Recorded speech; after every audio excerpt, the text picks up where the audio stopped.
نماز تہجد یہ بھی بڑا قیمتی وقت ہوتا ہے۔ تہجد کا معنی قرطبی رحمہ اللہ نے اللہ تعالیٰ کے اس قول کی تفسیر میں کہا وَمِنَ اللَّيْلِ فَتَهَجَّدْ بِهِ نَافِلَةً لَكَ عَسَىٰ أَن يَبْعَثَكَ رَبُّكَ مَقَامًا مَحْمُودًا، اور رات کے کچھ حصے میں پھر اس کے ساتھ بیدار رہو، اس حال میں کہ تمہارے لیے یہ زائد ہے، نافل ہے، ایکسٹرا نماز ہے آپ کے لیے، قریب ہے کہ تمہارا رب تمہیں مقام محمود پر کھڑا کرے، تو بلند مقام پانے کے لیے پھر زیادہ سجدوں کی ضرورت ہے۔ التہجد الہجود سے مشتق ہے، ہجود مصدر ہے اس کا۔ یہ ان کلمات میں سے ہے جن کے متضاد معنی ہوتے ہیں، جیسے اشترا کا معنی خریدا اور بیچا دونوں ہوتے ہیں نا، تو ہجود کا معنی بھی حجدا یعنی وہ سویا رہا، اور حجدا یعنی وہ جاگتا رہا، دونوں معنی آتے ہیں۔ حجدا کا معنی سویا اور جاگا دونوں ہیں، یہ متضاد معنی دیتا ہے، اور یہ خصوصیت عربی میں ہی ہے۔ تو تہجد سے کیا مراد ہے؟ جہاں تک تہجد کی بات ہے تو یہ خاص طور پر رات کی نماز کو کہا جاتا ہے۔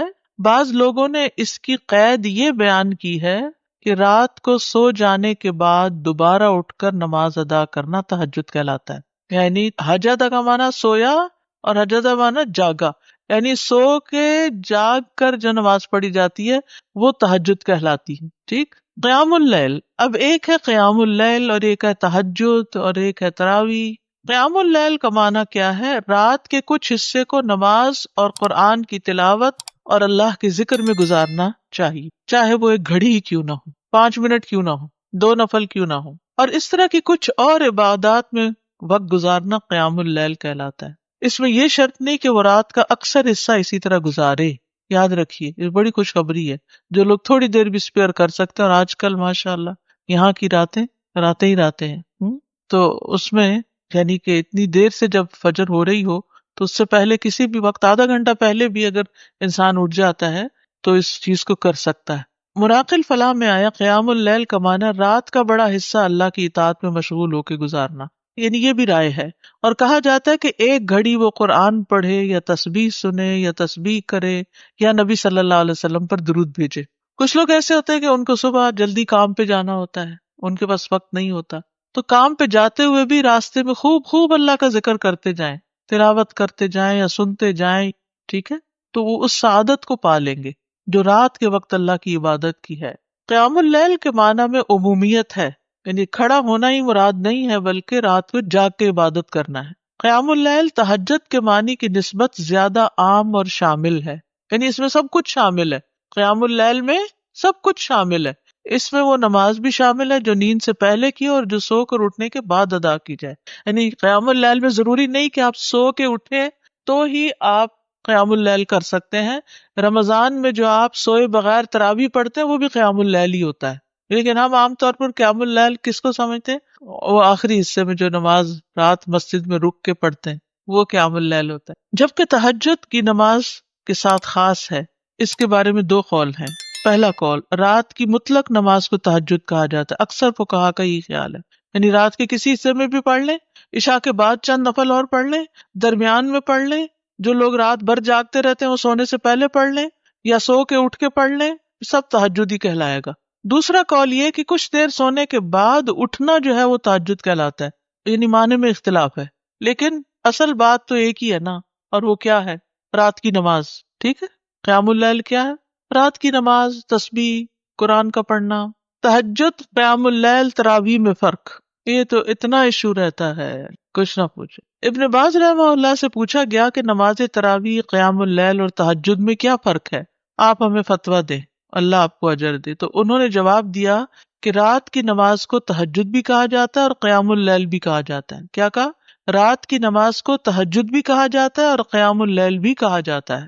جہاں تک تراویح کا تعلق ہے تو علماء کے نزدیک یہ رمضان کی راتوں کے اول حصے میں کیے جانے والے قیام اللیل پر بولا جاتا ہے، عشاء کے بعد جو پڑھتے ہیں اس کو تراویح کہتے ہیں۔ اس کے ساتھ ساتھ اس بات کا بھی خیال رکھا جاتا ہے کہ یہ نماز ہلکی پڑھائی جائے اور لمبی نہ کی جائے، یعنی یہ تراویح کی خاص خصوصیت ہے، اور اس کو تہجد کا نام دینا بھی جائز ہے، اس کو قیام اللیل کا نام بھی دیا جا سکتا ہے، اس میں کوئی حرج کی بات نہیں۔ یعنی بیسیکلی جس وقت جو بھی پڑھے، رات کو جو عبادت کریں گے وہ قیام اللیل بھی کہلاتی ہے، وہ تہجد بھی کہلاتی ہے، اور تراویح بھی، خصوصاً اول رات میں تراویح ہوتی ہے۔ تراویح رمضان کے لیے اسپیسیفک ہے۔ اچھا، یہ تراویح بھی لفظ جو ہے نا بعد کی پیداوار ہے، نبی صلی اللہ علیہ وسلم کے زمانے میں کوئی تراویح نہیں تھی، قیام اللیل ہی تھا. یہ ہے قیام اللیل، قم اللیل. نبی صلی اللہ علیہ وسلم کو خطاب ہے، اے کپڑے میں لپٹنے والے، رات کو قیام کرو مگر تھوڑا. آدھی رات قیام کرو یا اس سے تھوڑا سا کم کر لو یا اس سے زیادہ کر لو. اور قرآن کو خوب ٹھہر ٹھہر کر پڑھو، ٹھہر ٹھہر کر پڑھنا، جلدی نہیں. وَمِنَ اللَّيْلِ فَاسْجُدْ لَهُ وَسَبِّحْهُ لَيْلًا طَوِيلًا سورۃ الدہر میں آتا ہے. اور رات کے کچھ حصے میں پھر اس کے لیے سجدہ کرو اور لمبی رات تک اس کی تسبیح کیا کرو. سورۃ بنی اسرائیل میں ہے وَمِنَ اللَّيْلِ فَتَہَجَّدْ بِهِ نَافِلَةً لَكَ عَسَىٰ أَن يَبْعَثَكَ رَبُّكَ مَقَامًا مَحْمُودًا. اور رات کو آپ تہجد کی نماز ادا کیجیے، یہ آپ کے لیے زائد نماز ہے، یعنی باقیوں کے لیے 5 ہے اور آپ کے لیے یہ چھٹی. این ممکن ہے کہ آپ کا رب آپ کو مقام محمود پر فائز کر دے. آغاز میں تہجد فرض تھی. زرارہ سے روایت ہے کہ سعد بن ہشام بن عامر کہتے ہیں کہ میں نے عائشہ رضی اللہ عنہا سے کہا مجھے رسول اللہ صلی اللہ علیہ وسلم کی رات کے قیام کے بارے میں خبر دیں. تو انہوں نے کہا کیا تم یا ایھا المزمل نہیں پڑھتے؟ میں نے کہا کیوں نہیں؟ انہوں نے کہا بے شک اللہ عز و جل نے اس سورت کے آغاز میں رات کا قیام فرض قرار دیا تو اللہ کے نبی صلی اللہ علیہ وسلم اور آپ کے ساتھیوں نے سال بھر قیام کیا، اور اللہ نے اس سورت کی آخری آیت 12 ماہ تک آسمان پر روکے رکھی، یہاں تک کہ اللہ نے سورت کے آخر میں تخفیف کا حکم نازل فرمایا تو رات کا قیام فرض ہونے کے بعد نفل میں تبدیل ہو گیا. اس نے جان لیا کہ تم ہرگز اس کی طاقت نہیں رکھو گے، سو اس نے تم پر مہربانی فرمائی تو قرآن میں سے جو میسر ہو پڑھو، چھوٹی سورت بڑی سورت جتنا بھی. اس نے جان لیا کہ یقیناً تم میں سے کچھ بیمار ہوں گے، کچھ دوسرے زمین میں سفر کریں گے، اللہ کا فضل تلاش کریں گے، بزنس ٹرپس، اور کچھ دوسرے اللہ کی راہ میں لڑیں گے. بس اس میں سے جو میسر ہو پڑھو اور نماز قائم رکھو اور زکوٰۃ دو اور اللہ کو قرض دو، اچھا قرض دینا. اور جو نیکی بھی تم اپنی جانوں کے لیے آگے بھیجو گے اسے اللہ کے ہاں پاؤ گے کہ وہ بہتر اور ثواب میں کہیں بڑی ہے. نبی صلی اللہ علیہ وسلم کا اس تخفیف کو جاری رکھنا. حضرت عائشہ سے روایت ہے، کہتی ہیں کہ رسول اللہ صلی اللہ علیہ وسلم آدھی رات کو گھر سے نکلے اور مسجد میں نماز پڑھی. کچھ لوگوں نے بھی آپ کی نماز کے ساتھ نماز ادا کی. صبح کو لوگوں نے اس بارے میں بات چیت کی، چنانچہ دوسری رات لوگ پہلے سے زیادہ جمع ہو گئے. رسول اللہ صلی اللہ علیہ وسلم دوسری رات بھی باہر تشریف لائے اور لوگوں نے آپ کی نماز کے ساتھ نماز پڑھی. لوگ صبح اس کا تذکرہ کرتے رہے. تیسری رات مسجد میں آنے والے اور زیادہ ہو گئے، آپ باہر تشریف لائے اور لوگوں نے آپ کی نماز کے ساتھ نماز پڑھی. جب چوتھی رات ہوئی تو مسجد نمازیوں کے لیے تنگ ہو گئی اور رسول اللہ صلی اللہ علیہ وسلم نکل کر ان کے پاس تشریف نہ لائے تو ان میں سے کچھ لوگوں نے نماز نماز پکارنا شروع کر دیا، لیکن رسول اللہ صلی اللہ علیہ وسلم باہر ان کے پاس تشریف نہ لائے حتیٰ کہ آپ فجر کی نماز کے لیے تشریف لائے. پھر جو فجر کی نماز پوری کر لی تو لوگوں کی طرف متوجہ ہوئے، پھر شہادتین پڑھ کر فرمائے خطبہ دیا، اما بعد، آج رات تمہارا حال مجھ سے مخفی نہ تھا، یعنی مجھے پتا تھا تم انتظار کر رہے ہو، لیکن مجھے ڈر ہوا کہ رات کی نماز تم پر فرض نہ کر دی جائے پھر تم اس کی ادائیگی سے عاجز آ جاؤ، تو اس لیے میں نہیں نکلا. کتنا خیال تھا کہ امت مشقت میں نہ پڑے، ورنہ اس وقت کے لوگوں کی تو ہمتیں اور تھی، شوق شوق میں وہ پڑھ لیتے اور پھر ہم سب پر بھی ایک ذمہ داری عائد ہو جاتی. کئی لوگ کہتے ہیں نا کیا تراویح پڑھیں، ضروری ہے تراویح پڑھنا، اور یہ جماعت سے کیوں پڑھتے ہیں آپ لوگ؟ نبی صلی اللہ علیہ وسلم تو اپنے نفل اکیلے پڑھتے تھے. پھر یہ 3 دن جو پڑھایا یہ اس وجہ سے پڑھایا تاکہ جماعت سے پڑھنے کا بھی ایک جواز ہو. ایک خاتون بہت پریشان میرے پاس آئیں اور ماشاءاللہ بہت پڑھی لکھی سمجھدار خاتون، کہتی میں ساری زندگی تراویح کا اہتمام کرتی رہی ہوں، ریسنٹلی کسی نے مجھے شک میں ڈال دیا کہ جی تراویح کا تو لفظ ہی نہیں ہے قرآن و سنت میں، اور جماعت سے پڑھنے کا کہاں حکم ہے، اور اس قسم کی بہت سی باتیں. اتفاق کی بات کہ انہی دنوں میں نے ایک آرٹیکل پڑھا تھا اور ریفرنس تازے تازے مجھے یاد تھے سب، تو میں نے ان کو دکھایا تو وہ سکون میں آ گئی. کہتی ہے 3 دن سے میں مسجد ہی نہیں گئی، 3 دن سے، رمضان کا مہینہ تھا یہ 3 دن سے میں نے نماز ہی نہیں پڑھی کیونکہ کسی نے مجھے شک میں ڈال دی یہ ہے ہی نہیں. آپ نے اس لیے نہیں مسلسل جماعت سے پڑھوائی کہ کئی لوگوں پہ فرض ہی نہ ہو جائے، یہ رمضان ہی کا موقع تھا. اور پھر حضرت عمر رضی اللہ عنہ نے سب کو اس پر اکٹھا کیا، ورنہ کیا ہوتا تھا کوئی کہیں پڑھا رہا ہے کوئی کہیں پڑھ رہا ہے کوئی کہیں، تو وہ ایک اجتماعیت کی جو روح ہوتی ہے وہ پھر اس طرح پیدا ہوئی. تو اس لیے سب کہتے ہیں بدعت تھی، بدعت نہیں تھی کیونکہ اس کی دلیل موجود تھی. بدعت وہ ہوتی ہے کہ جس کی کوئی دلیل ہی نہیں، یہاں یہ 3 دن پڑھی ہے یہ کم دلیل ہے. اور پھر آپ نے خود واضح بھی کیا کہ میں اس سے زیادہ اس لیے نہیں کروا رہا کہ یہ فرض نہ ہو جائے تم پر.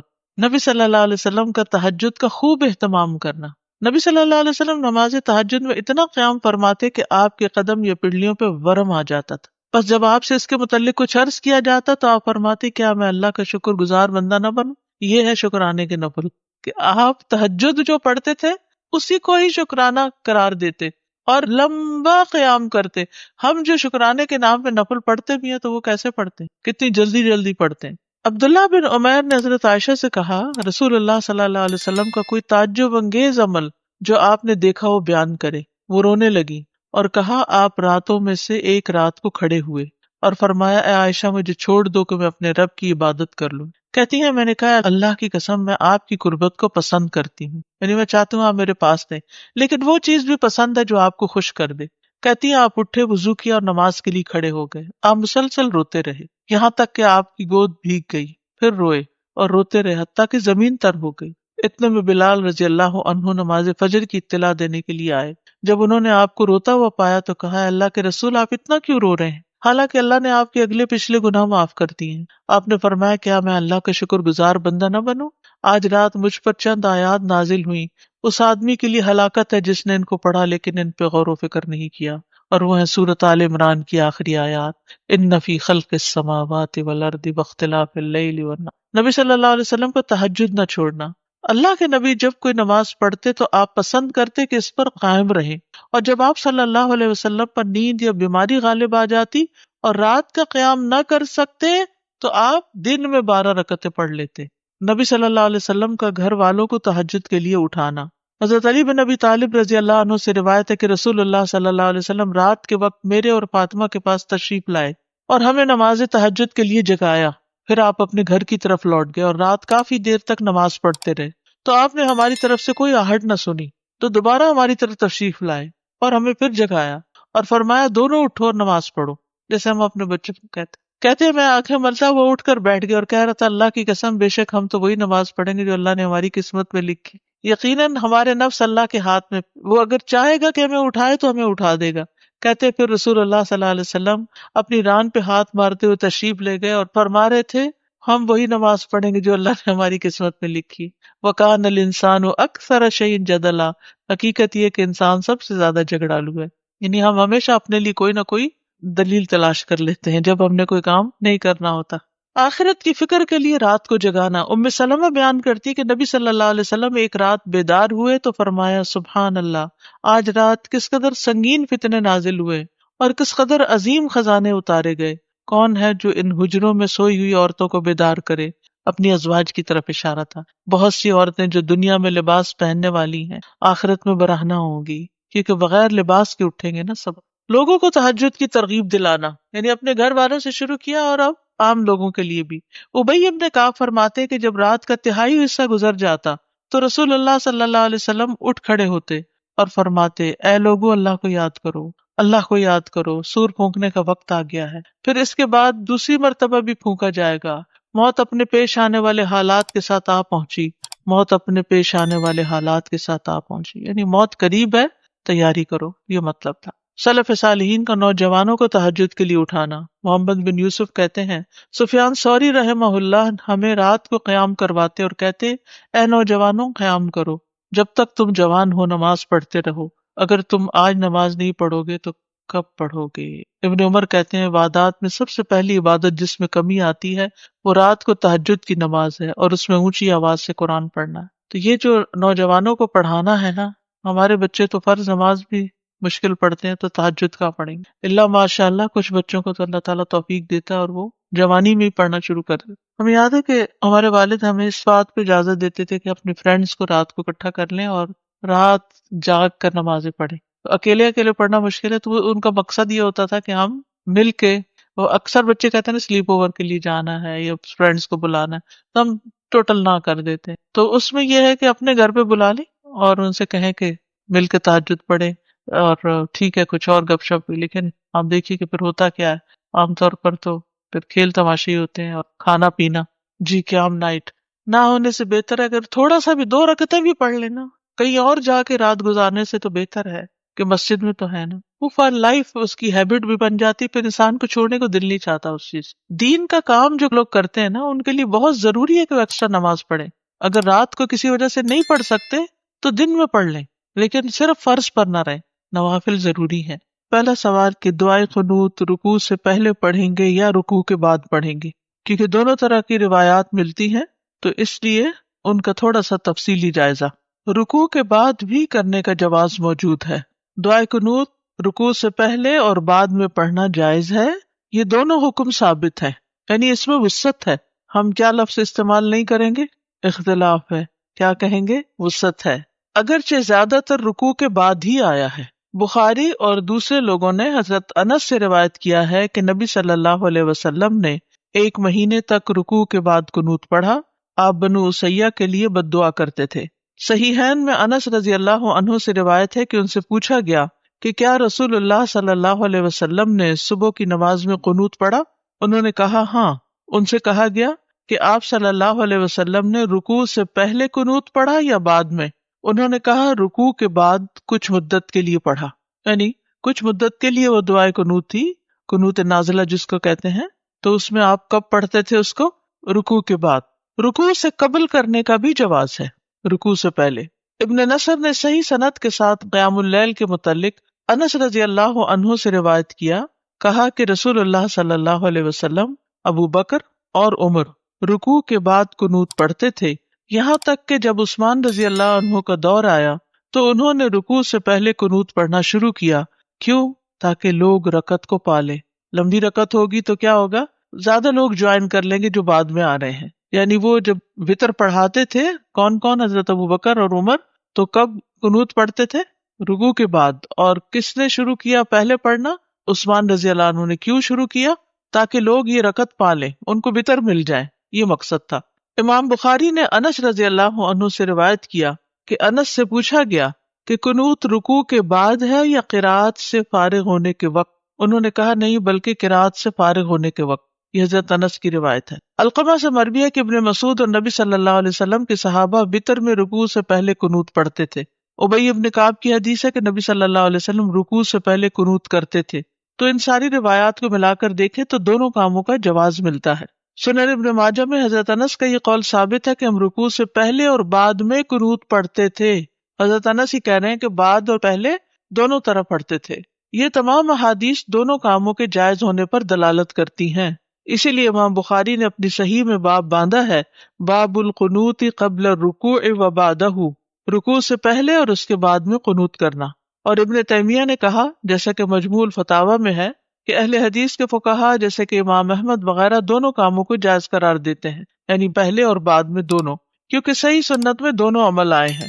اگرچہ رکوع کے بعد قنوت کو ترجیح دی گئی ہے کیونکہ اس کی روایات زیادہ ہیں۔ دوسرا سوال تھا نفل نماز میں بیٹھنے کی کیفیت کیا ہوگی، کیسے بیٹھیں گے، تورک کیسے کریں گے، کیا 2 پاؤں پہ بیٹھیں گے، ایک نکال کے بیٹھیں گے، دونوں نکالیں گے، کیا کریں گے؟ حسن بصری کہتے ہیں اگر انسان چاہے تو نفل نماز کھڑے ہو کر یا بیٹھ کر یا لیٹ کر پڑھ سکتا ہے، اور اہل علم کی جماعت کا یہی قول ہے۔ آپ صلی اللہ علیہ وسلم نے بیٹھنے کی کیفیت کو بیان نہیں کیا، یعنی سنت سے یہ بات نہیں پتہ چلتی کہ بیٹھنے کا طریقہ کیا تھا، بس اس کے مطلق جائز ہونے سے لیا جا سکتا ہے کہ نمازی جس کیفیت پر بھی بیٹھ جائے گا وہ جائز ہوگی، یعنی جو اس کے لیے آسانی اور سہولت ہوگی۔ ظاہر ہے بیٹھے گا وہی جس کو کھڑے ہونے میں دقت ہے، تو جب وہ بیٹھے گا تو جس پوزیشن پہ بیٹھ پائے اسی پہ بیٹھ جائے۔ البتہ زیادہ بہتر طریقے میں اختلاف کیا گیا ہے کہ بہتر کیا ہے، بس تینوں ائمہ سے مروی ہے کہ چوکڑی مار کر نماز ادا کرے، پلتھی، کراس لیگز، ٹھیک ہے، اس طرح بھی بیٹھا جا سکتا ہے۔ اس میں آپ دیکھیے کہ جیسے اٹھتے وقت ہم ایسے بیٹھے ہوتے تو اٹھتے کیسے، جیسے اٹھتے ہیں اسی طرح پھر سجدہ کر لیتے ہیں، لیکن یہ ضروری نہیں ہے آپ جیسے تحیات بیٹھتے ہیں اس طرح بھی بیٹھ سکتے ہیں۔ ایک اور قول ہے کہ بایاں پاؤں بچھا کر نماز پڑھے، یعنی اس پر بیٹھ جائے نا بچھا کر۔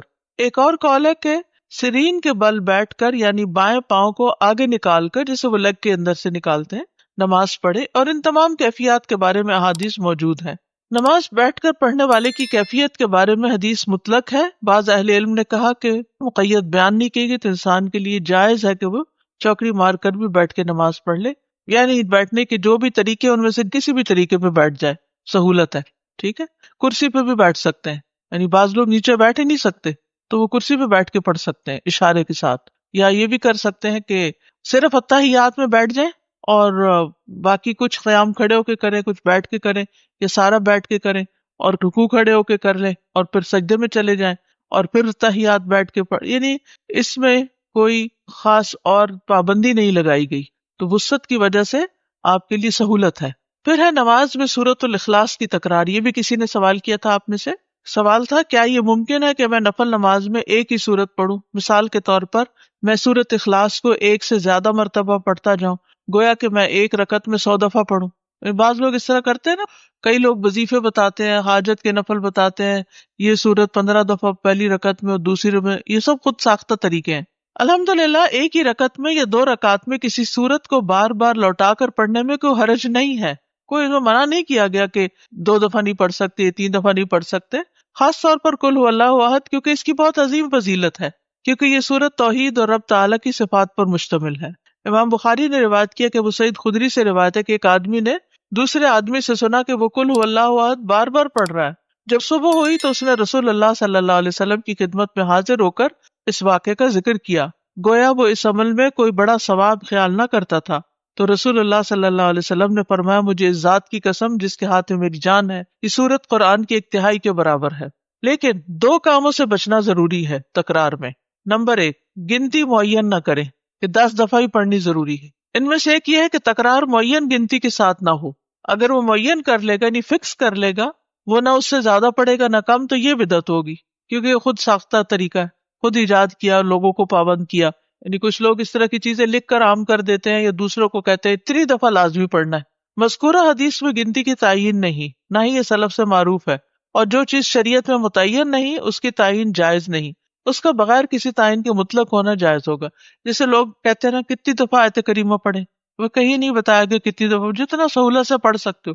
حضرت یونس علیہ السلام کے بارے میں کچھ نہیں ملتا کہ انہوں نے 100 دفعہ پڑھا یا 1000 دفعہ پڑھا۔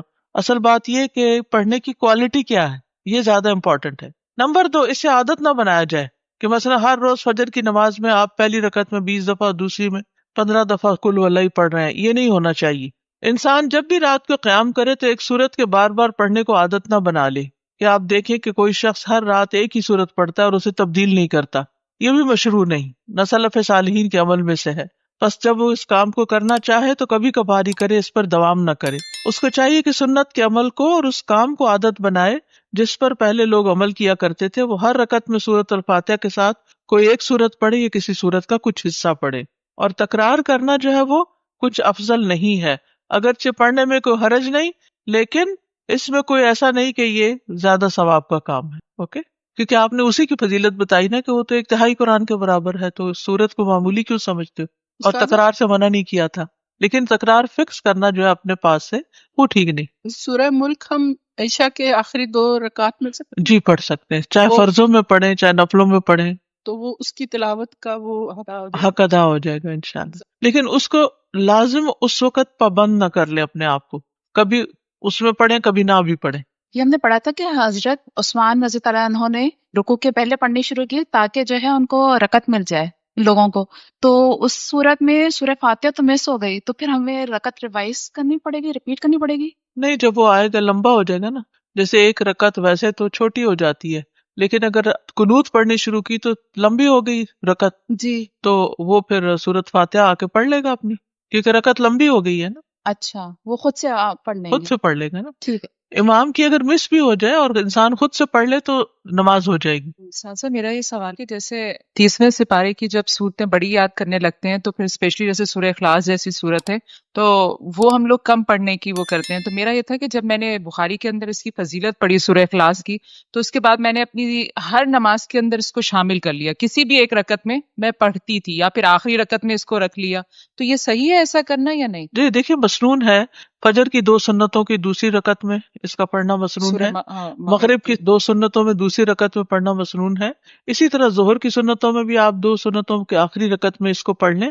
سنت کی دوسری رکعت میں اس کو پڑھنا جو ہے وہ تو سنت سے بھی ثابت ہے، حتیٰ کہ وتر کی بھی آخری رکعت میں، ٹھیک ہے نا۔ استاذہ یہ دعائے قنوت جو رکوع سے پہلے اور رکوع کے بعد اس کو کیسے پڑھیں گے؟ جیسے رفع یدین کریں گے یا اس کے بعد ہاتھ اٹھا کے؟ جی ہاتھ اٹھا کر اور پھر دوبارہ سینے پہ باندھ لیں گے۔ سینے پہ باندھ کے؟ جی ہاں، ہاتھ دعا کی طرح نہیں اٹھائیں گے؟ دعا کی طرح بھی کر سکتے ہیں، دونوں طریقے دونوں سے طرح کر ٹھیک ہے۔ اور رکوع کے بعد بھی ہاتھ اٹھا کے رفع یدین کر کے؟ جی ہاں، دونوں طرح۔ جزاک تہجد کی فضیلت متقین اور محسنین کی صفات میں سے ہے۔ قرآن مجید میں اللہ تعالیٰ فرماتے ہیں بے شک متقی لوگ باغوں اور چشموں میں ہوں گے، لینے والے ہوں گے جو ان کا رب انہیں دے گا۔ یقیناً وہ اس سے پہلے نیکی کرنے والے تھے، وہ رات کے بہت تھوڑے حصے میں سوتے تھے اور رات کی آخری گھڑیوں میں وہ بخشش مانگتے تھے، سحری کے وقت استغفار کرتے تھے۔ اس آیت کا مقصد یہ ہے کہ وہ راحت اور نفس کے سکون کے اوقات میں عبادت کی مشقت کو برداشت کرتے ہیں، یعنی جب ساری دنیا سوتی ہے، آرام کرتی ہے، تو وہ اپنے آپ کو عبادت میں تھکاتے ہیں اور دن کی مشقتوں سے صرف تھوڑا ہی آرام حاصل کرتے ہیں۔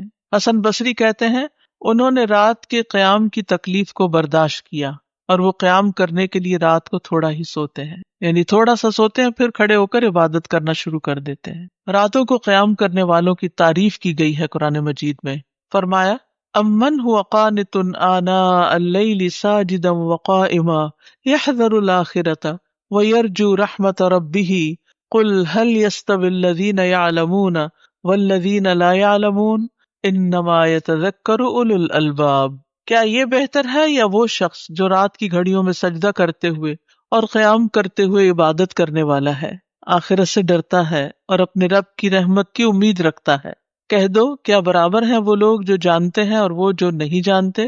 نصیحت تو بس عقل والے ہی قبول کرتے ہیں۔ جنت میں جانے والوں کی صفات بھی یہی ہے، والذین یبیتون لربہم سجدا وقیاما، وہ لوگ جو اپنے رب کے لیے سجدہ کرتے ہوئے اور قیام کرتے ہوئے رات گزارتے ہیں، یعنی رات کو عبادت کرتے ہیں، اور جو کہتے ہیں اے ہمارے رب ہم سے جہنم کا عذاب پھیر دے، بے شک اس کا عذاب ہمیشہ چمٹ جانے والا ہے۔ رات کو تہجد پڑھنے اور اس میں دعا کرنے والوں کی جزا کیا ہے؟ سورۃ الفرقان میں آتا ہے اولئک یجزون الغرفۃ بما صبروا ویلقون فیہا تحیۃ وسلاما خالدین فیہا حسنت مستقرا ومقاما۔ ان لوگوں کو جزا میں بالا خانہ دیا جائے گا اس لیے کہ انہوں نے صبر کیا، اور اس میں ان کا استقبال زندگی کی دعا اور سلام کے ساتھ کیا جائے گا، ہمیشہ اس میں رہنے والے، اور وہ ٹھہرنے اور رہنے کی اچھی جگہ ہے۔ فرض کے بعد سب سے افضل نماز صلاۃ اللیل ہے۔ فرض نماز کے بعد سب سے افضل فائدے والی نماز رات کی نماز ہے۔ صحیح مسلم کی روایت سے یہ بات پتہ چلتی ہے۔ معاذ بن جبل کہتے ہیں سنن ترمذی کی روایت میں کہ میں ایک سفر میں نبی صلی اللہ علیہ وسلم کے ساتھ تھا۔ ایک دن صبح کے وقت میں آپ سے قریب ہوا اور ہم سب چل رہے تھے، تو میں نے کہا اللہ کے رسول آپ مجھے کوئی ایسا عمل بتائیے جو مجھے جنت میں لے جائے اور مجھے آگ سے دور رکھے۔ ہم سب کی یہی تڑپ ہوتی ہے، یا اللہ کوئی کام پتہ چلے کہ جس سے کر کے ہم تیری جنت کو پا سکے، وہاں تک پہنچ سکے اور آگ سے بچ جائیں۔ آپ نے فرمایا تم نے ایک بہت بڑی بات پوچھی ہے، اور بے شک یہ عمل اس شخص کے لیے آسان ہے جس کے لیے اللہ آسان کر دے۔ تم اللہ کی عبادت کرو، اس کے ساتھ کسی کو شریک نہ ٹھہراؤ، اور تم نماز قائم کرو، زکوٰۃ دو، اور رمضان کے روزے رکھو، اور بیت اللہ کا حج کرو۔ پھر آپ نے فرمایا کیا میں خیر کے دروازوں کی طرف تمہاری رہنمائی نہ کر دوں؟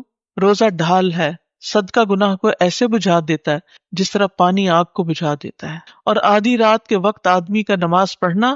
پھر آپ صلی اللہ علیہ وسلم نے یہ آیت پڑھی تتجافا جنوبہم عن المضاجع، ان کے پہلو بستروں سے الگ رہتے ہیں، یدعون ربہم خوفا وطمعا، اپنے رب کو خوف اور امید کی حالت میں پکارتے ہیں۔ تو اس سے پتہ چلتا ہے کہ تہجد پڑھنا جو ہے وہ جنت کی طرف لے جانے والے کاموں میں سے ہے، اور یہ مومن کا شرف ہے۔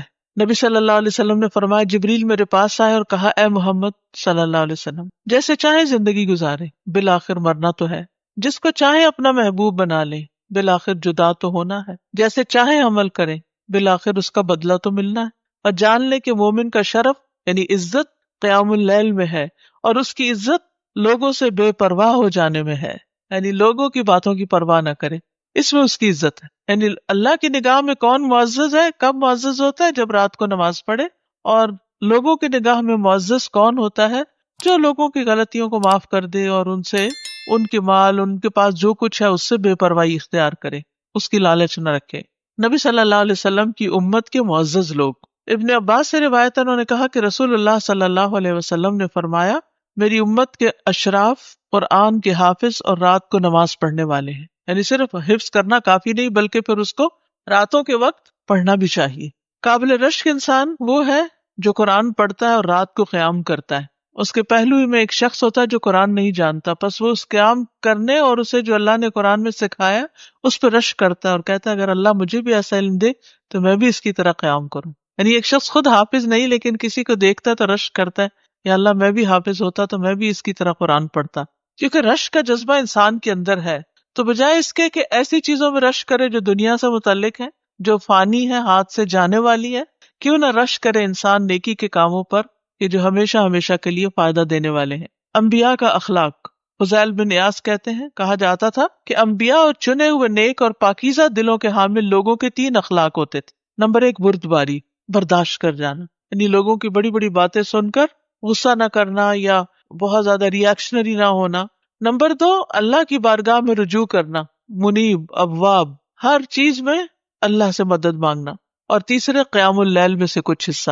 تو یاد رکھیے کہ اگر کوئی شخص دوبارہ نہیں اٹھ سکتا تو کیا کرے؟ رات کو پڑھ کر ہی سو جائے کچھ. پھر تہجد رب کے قرب کا ذریعہ اور برائیوں کا کفارہ ہے. ابو امامہ رضی اللہ عنہ سے مروی ہے، وہ رسول اللہ صلی اللہ علیہ وسلم سے روایت کرتے ہیں کہ آپ نے فرمایا رات کا قیام لازم پکڑو، پس بے شک وہ تم سے پہلے کے نیک لوگوں کا طریقہ ہے، تمہارے رب کے قرب کا ذریعہ، برائیوں کا کفارہ اور گناہوں سے رکاوٹ ہے. ایسے شخص سے اللہ خوش ہوتا ہے. رسول اللہ صلی اللہ علیہ وسلم نے فرمایا ہمارے رب عز و جل کو 2 طرح کے آدمیوں پر بہت تعجب ہوتا ہے. ایک وہ جو اپنے بستر اور اپنے لحاف، اپنے اہل خانہ اور محلہ کو چھوڑ کر اپنی نماز ادا کرنے نکلتا ہے، خاص طور پر آج کل جو لوگ فجر میں مسجد جاتے ہیں، اللہ کے پسندیدہ لوگ. تو ہمارا رب فرماتا ہے میرے فرشتوں اس بندے کو دیکھو جو اپنے بستر، اپنے لحاف، اپنے محلے اور اپنے اہل خانہ کو چھوڑ کر اپنی نماز کی طرف آیا ہے، میرے پاس موجود نعمتوں کی رغبت میں اور میرے ہاں موجود سزا کے خوف سے. ایسا ہی شخص تقوی والا ہے کہ جو اپنی نیند بھی چھوڑے، اپنا بستر بھی چھوڑے، گھر بھی چھوڑے، اپنا علاقہ بھی چھوڑے، مسجد دور ہے وہاں جائے اور پھر نماز پڑھ کر گھر آئے. کیوں جائے؟ جب سب لوگ اس وقت آرام کر رہے ہوں، اس جزا کے لیے جو اللہ کے پاس ہے اور اس سزا سے بچنے کے لیے جو اللہ کے پاس ہے. نبی صلی اللہ علیہ وسلم نے فرمایا اللہ عز و جل 3 قسم کے آدمیوں سے محبت کرتا ہے اور ان پر ہنستا ہے اور ان سے خوش ہوتا ہے.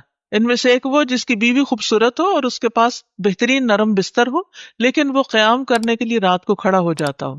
اللہ تعالیٰ کہتا ہے میرے بندے نے اپنی شہوت کو ترک کر دیا اور میرا ذکر کر رہا ہے اور مجھ سے سرگوشی کر رہا ہے، اگر یہ چاہتا تو سو بھی سکتا تھا. ایک اور وہ جو قافلے سمیت سفر پر ہو اور وہ رات کو کچھ حصہ جاگنے کی وجہ سے چور ہو گئے ہوں اور بالآخر سو گئے ہوں، لیکن وہ شخص خوشی ناخوشی میں سحری کے وقت اٹھ کھڑا ہوا ہو اور نماز پڑھنا شروع. یعنی سفر کر کے تو فرض نماز بھی مشکل ہو جاتی، کہاں یہ کہ انسان تہجد بھی پڑھے اٹھ کے. ایسے شخص کے لیے نبی صلی اللہ علیہ وسلم کی دعا ہے. رسول اللہ صلی اللہ علیہ وسلم نے فرمایا اللہ اس بندے پر رحم فرمائے جو رات کو اٹھ کر نماز پڑھتا ہے اور اپنی بیوی کو جگاتا ہے، اگر وہ انکار کرے تو اس کے منہ پر پانی کے چھینٹے مارتا ہے. اور اللہ تعالیٰ اس عورت پر رحم فرمائے جو رات کو اٹھ کر نماز پڑھتی ہے اور اپنے شوہر کو بھی جگاتی، اگر وہ انکار کرے تو اس کے منہ پر پانی کے چھینٹے مارتی تاکہ وہ بھی اٹھ جائے. اب آپ کہیں گے نہیں وہ تو سخت ناراض ہو جائیں گے تو کیسے چھینٹے مارے؟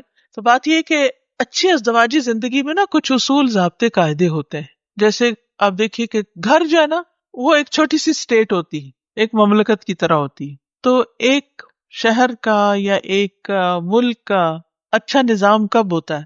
اس میں امن کب ہوتا ہے، اس میں فیسلٹیز کب ہوتی ہیں، اس میں جان مال کا تحفظ کب ہوتا ہے؟